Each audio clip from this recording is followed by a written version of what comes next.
Kid's a monster. He's a star in the making. He has it all. He can talk the talk. He can walk the walk. He can fight. He's looking to knock you out. I thought he was in a tough fight tonight. Nah, blew the guy out in 2 rounds. Very, very impressive. You know, he would throw 6, 7, 8 punches at a time, and that's what it really was. It wasn't like one punch knockout power where like, you know, every shot, you know, like one shot at a time hurts. It was more just the overwhelmingness, and then, you know, again, he is who he is for a reason, pound for pound. So.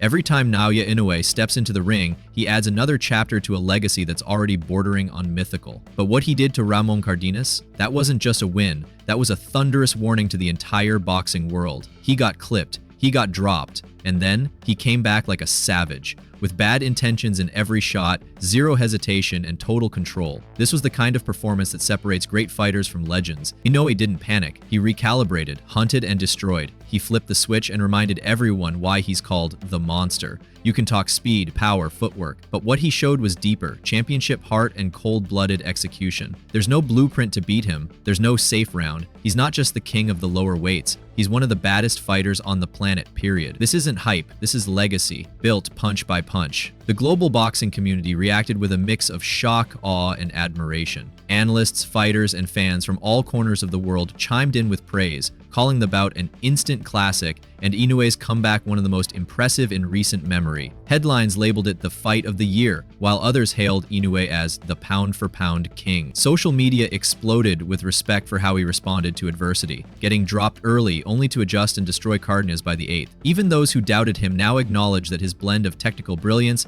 and violent finishing ability puts him on a completely different level. The narrative isn't just that he won, it's how he did it that has everyone talking. Inoue didn't just protect his legacy, he expanded it over on Twitter. Now X, the boxing community, went into absolute overdrive. From fans to journalists to fellow fighters, everyone had something to say. Top Rank led the charge with blow-by-blow updates like Inoue just got caught and finally, Inoue retrieves the favor, capturing the shock and thrill of the fight in real time. Memes, GIFs, and all-caps reactions flooded the timeline as people tried to process what they were seeing. Some called it the fight of the year. Others crowned Inoue the fighter of the decade. One fan posted, "He got dropped and then turned into a demon," while another simply said, "America, are you not entertained?" The post-fight consensus was clear. Inoue had just delivered a classic. Not just because he won, but because of how he won. With drama, with heart, and with that cold, calculated finish that only he can deliver. The monster got tested and came out looking even more terrifying than before.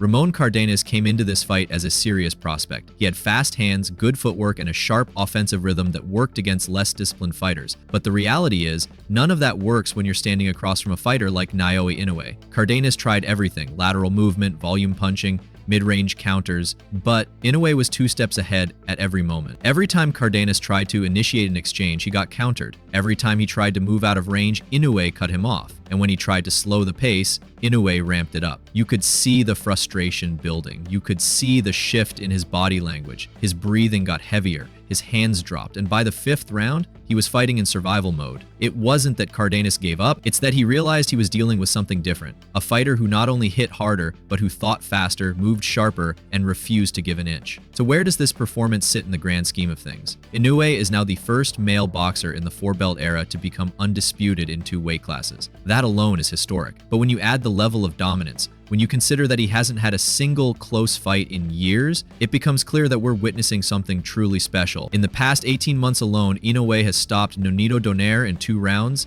dominated Stephen Fulton, who many believed was too slick and too big, and knocked out Marlon Tapales to unify the super bantamweight division. That is a murderer's row of elite opponents. And now, he's taken out another unbeaten fighter without taking a scratch. 19 world title fights, 17 knockouts. He has a higher KO percentage in title fights than Tyson, than Pacquiao, than Golovkin. And stylistically, he's not just a puncher, he's a complete fighter, a master of range, timing, distance, and mental pressure. His composure is unreal. He doesn't flinch under fire, he doesn't overreact, he dismantles opponents with calm, terrifying precision. Watching him work is like watching Floyd Mayweather's ring IQ combined with Manny Pacquiao's aggression, and Gennady Golovkin's finishing instinct. So now the question becomes, what's next? Who's left? Murodjan Akhmadaliyev is a name that's being floated for a major showdown in Japan later this year. That would be another serious test. Akhmadaliyev is a former unified champion at 122 pounds, a pressure fighter